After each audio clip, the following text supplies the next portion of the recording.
ma'am, I'm Travis Villasar and this is my report. Position standards. Corporate security executive sets standard for key positions cannot be delegated.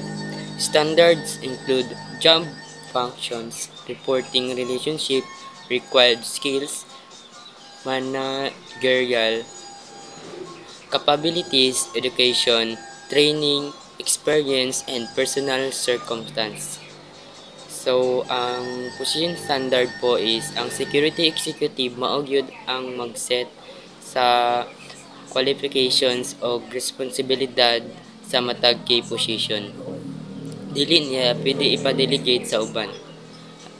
Halimbawa, kung chief security officer ka, kinahanglan 10 years nga experience kay balo mo lead og team, degree sa criminology o abilidad sa risk management.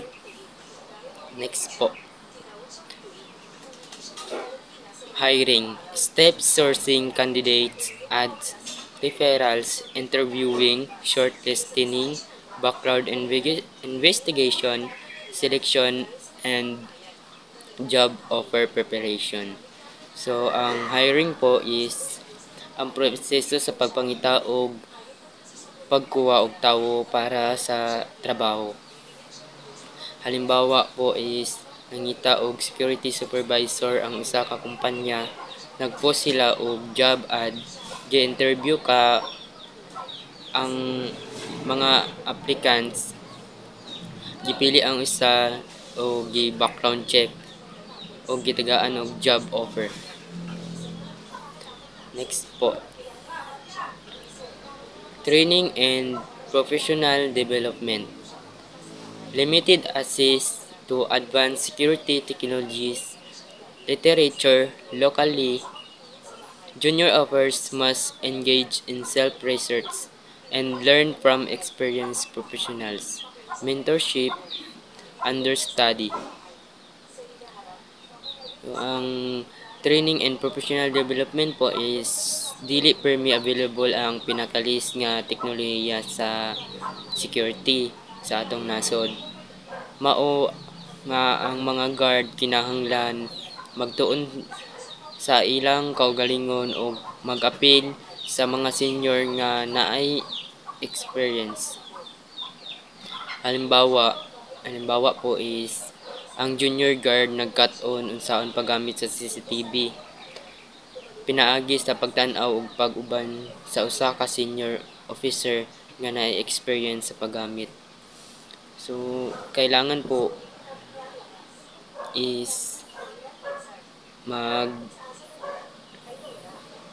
maguban sa mga senior para kabalo ka unsaon paggamit sa CCTV o unsang tama nga buhaton. Next po. Discipline. Rules must be in writing and understood by employees. Discipline should be private, be objective and consistent. Punish act, not person. Educate, do not humiliate. Keep a record of infractions. Act promptly to avoid dubs.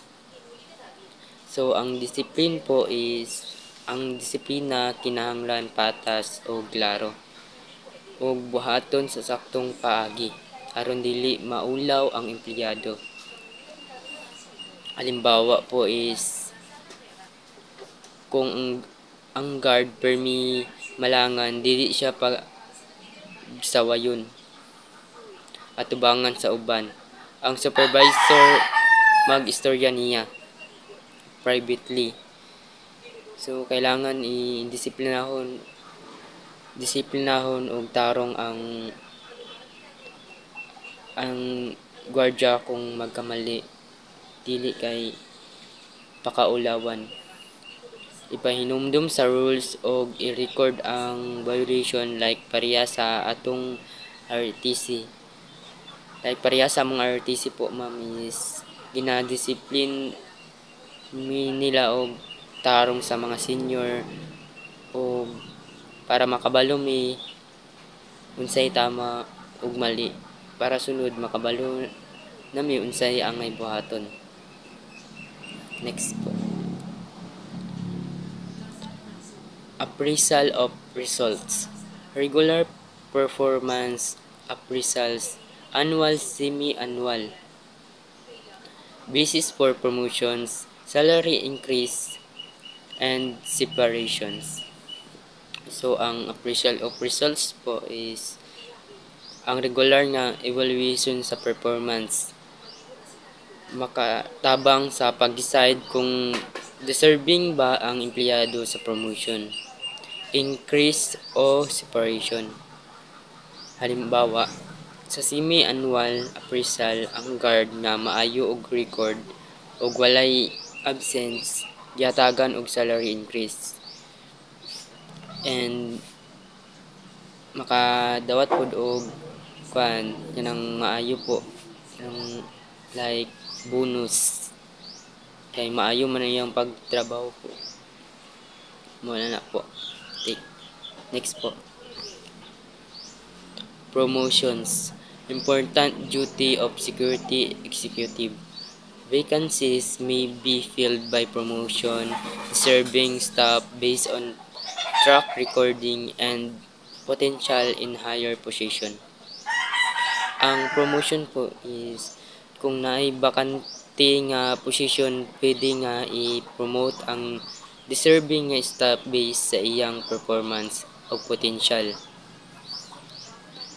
Ang deserving po nga tao makadawat sa promotion. Halimbawa po, ang security supervisor nga maayo og leadership og maayo og record, gi-promote nga assistant security manager. And mao lang na po. Thank you, ma'am. Ma'am, this is ma'am, reporting po. Moral and welfare. Ang moral, tumutukoy sa mga prinsipyo o pamantayan ng tama at mali nang ginagabayan ang pag-uugali ng isang tao o ng isang grupo. Kabilang dito ang mga konsepto tulad ng katapatan, integridad, katarungan at respeto sa iba. Ang welfare ay tumutukoy sa kagaya ng isang tao o grupo lalo na may kinalaman sa kanilang kalusugan, kaligayahan at kasaganahan.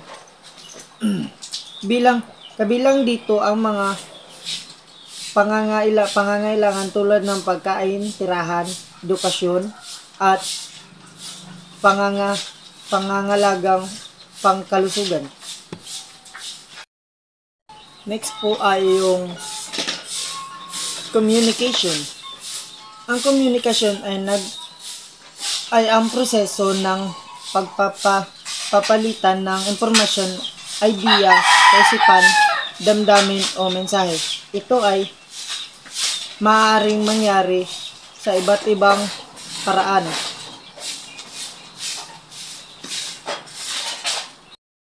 Kagaya na lang po ng yung buy and sell. Nakikipag-communicate po kayo sa may-ari o bibili ng motor, or nag-uusap kayo about sa deal nyo. Kapag magaling ka po mabibilis lang po yung pag-deal nyo ng mga items na ibibenta nyo po. Some management principles. Security principles should be conversant with the following management rules. Rules number 1. Definite and clean-cut responsibility should be assigned to each executive. This is our explanation of rule number 1. Naiiba-iba at hindi nagsasapaw ang bawat tao o grupo ay may natatanging hanay ng mga tungkulin. Clean cut, malinaw na tinutukoy na walang kabuluhan, kalabuan o kulay abong mga lugar. Ang alam ng lahat kung ano mismo ang kanilang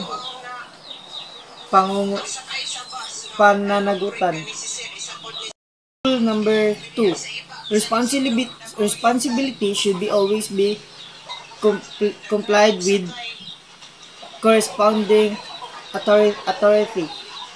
Ang rule number 2, tayo ay may responsibilidad sa bawat gagawin natin sa ating trabaho. Halimbawa, isa kang guard sa paaralan. Tungkulin mong patnubayan ang iyong sa kabataan upang maagapan ang kanilang pagliliban ng klase o pag-aalsa ng away sa ibang estudyante. Kinakailangan mong gampanan ang iyong tungkulin upang mapahalagaan ang iyong trabaho. Rule number 3, no change should be made it in the scope or responsibilities of a position without a definite understanding to that effect on the part of all persons concerned.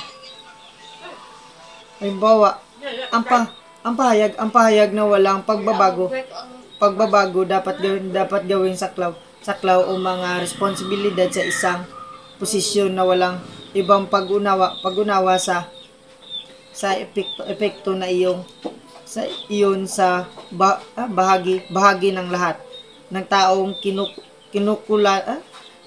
kinauukulan ay nagbibigay diin sa kahalagahan ng transparency at mutual na kasunduan kapag binago ang mga tungkulin o responsibilidad sa trabaho. Nangangahulugan ito na ang anumang mga pagbabago sa isang trabaho ay dapat lamang mangyari kapag ang lahat ay kasangkot.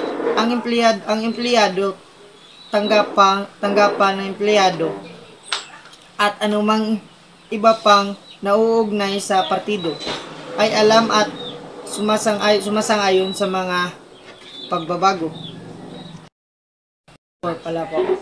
Under should never be given to subordinate or over the head of a responsible executive. The management should be instead supplant of the officer in questions. Isipin ng isang marketing specialties na nagulat sa marketing na manager at school director. So this is the rule number 5. Walang ehekutibo o mga empleyado na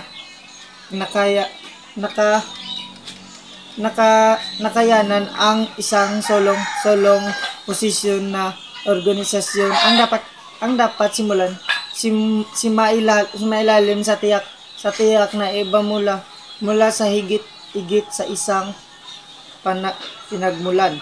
Rule number 6. Criticisms of subordinates should wherever possible be made prevently and in no case should be criticized in the present tense of executive or development of equal or lower rank. Rule number 7. No dispute or difference between executive or employees as to authority or responsibility should be considered to trivial for prompt and careful adjudication. Rule number 8. Promotion wage adjustment and disciplinary action should always be approved by the executive immediately superior to the one directly responsibility. Example po sa rules number 8, yung example, isa kang pulis, tapos may ginawa kang kababalagan na nalaman ng superior mo or mas mataas pa sa iyo. Bibigyan ka niya ng disciplinary action or mas malala pa kapag anong trabaho mo. Malala pa kapag sa ginawa mo ay sobrang sama talaga. Rule number 9. No executive or employee should ever be required for expected to be at the same time as assistant to and critical of another. Rule number 10. Any executive whose work is subject to regular inspection should wherever protectable be given the assistance and facilities necessary to enable him to maintain independent check of the quality of this work. So, program implementation, top management responsibility. Program implementation, top management responsibility. The top management should always be interested in the implementation of any security program. They must exception akan turning basis. They must be willing to make action to ensure that employees at the other levels comply with the requirements that have been instability and accountability to the implementation are delegated to the security executive. Those he would action as a standard doing that. Environment of others. Non-security employees can be of great assistance in the implementation of the security program, and their active participation can contribute of its success. It is important to keep others employees aware and involved. Thank you for watching. Number 1. Setting priorities and meeting schedules. The higher the critical rating of the identified vulnerability, the higher its priority in implementing countermeasures. It is also important to meet the time established by the fire out there. It will affect the entire program. So, ang pasabot sa giingon ako daw, dapat unahin sa pagpapatupad ng mga panlaban ang pagtugon sa mga kahinaang ito sa loob ng itinakdang oras ay mahalaga upang maiwasan ang negatibong apekto ng buong programa. Next, drills and rehearsal. Some parts of the security programs will require regular drills or rehearsals that simulate expected conditions. Crisis management, essential drills, doctrine response, and responding to a robbery. So ang pasabot ako ana karon kay ang ilang aspesto daw nagprograma sa seguridad ay dapat magsama ng regular na pagsasanay o pagsasanay na ginagaya ang mga inaasahang sitwasyon. Kabilang dito ang pamahalaan ng krisis, unang pagsasanay na tulong banta ng bomba at pagtugon sa pagnanakaw. Next, validation and updating of plans during programs implementation. Opportunities arise to improve countermeasures of strengthening those that have been found affected. If new condition arise, it is sometimes necessary to make necessary adjustment to the secure program. So, sa akong explain ako niron upang mapabuti ang mga panlaban o mapalakas ang mga napatunayang apektibo. Kung may bagong kondisyon, maaaring kailangang gumawa ng mga kinakailangan pagsasaayos sa programa ng seguridad. Next, program evaluation. At the end of the timetable of or drills, rehearsals, security programs, or part of it need to be evaluated. Issues such as relevance or added quality of preventive measures, cost effectiveness, it need to be addressed to assess the presence of vulnerabilities that may trigger the need for a more responsive security program. So karon ako na explain ron. Ang pasabot ana ko daw kay kuan sa iyang giingon sa pagkumpleto ng mga timetable, pagsanay at rehearsal, kailangan suriin ang program ng mga seguridad o bahagi nito. Next, problem solving and decision making. The successful executive is a problem solver.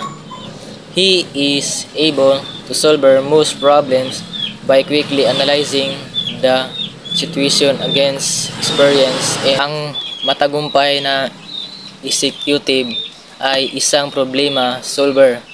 Nagagawa niyang lutasin ang karamihan sa problema sa pamamagitan ng mabilis na pagsuri ng sitwasyon laban sa karanasan at pagsuri ng sitwasyon laban at lohika ng ginagamit sa sumusunod na 7 hakbang ng paglutas ng problema. So next, sometimes pitfalls in decision making. The appropriate decision making and accountability for it is a critical role of any executive, mostly as security professional. The executive should avoid the following. So ang pasabot na daw kay kuan kalang explain ako ang paggagawa ng tamang desisyon at panananagutan para dito ay isang mahalagang responsibilidad para sa sinumang ihikutibo ay hindi lamang sa mga profesional sa seguridad. Dapat iwasan ng mga executive ng seguridad ang mga sumusunod na bagay. Jumping into conclusions. So, ang pasabot ano na daw kay kuan. Kailang paliwanag. Kailang paggagawa ng desisyon ng hindi nakakalat ng patas na impormasyon o ebidensya. Number 2, accepting the first choice. Pag-aayos para sa unang paggagamit na opsyon na hindi na explore ng mga alternatibo. Next, number 3, accepting the easiest way out. Pagpili ng landas na hindi gaano lumalaban kahit na hindi ito ang pinaka-epektibo.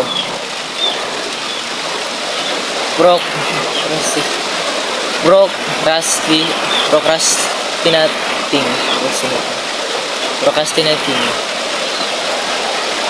Kuhan daw ka lang. Pag-antala ng mahalagang desisyon o aksyon. Kalangkuan, aspekto, maaring palakihin ang mga panganib at lumika ng mga kahinaan. Mauna siya. Letting prejudice or emotion influence.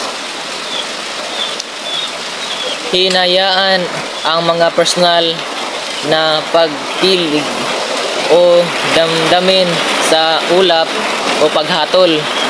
So, diba siya? Failing to get the facts. Paggagawa ng mga desisyon na walang wastong pagsasaliksik o angkop na pagsusumikap. Failing to weigh the alternatives. Hindi inasahan alang-alang isang hanay na mga opsyon bago gumawa ng isang pagpipilian.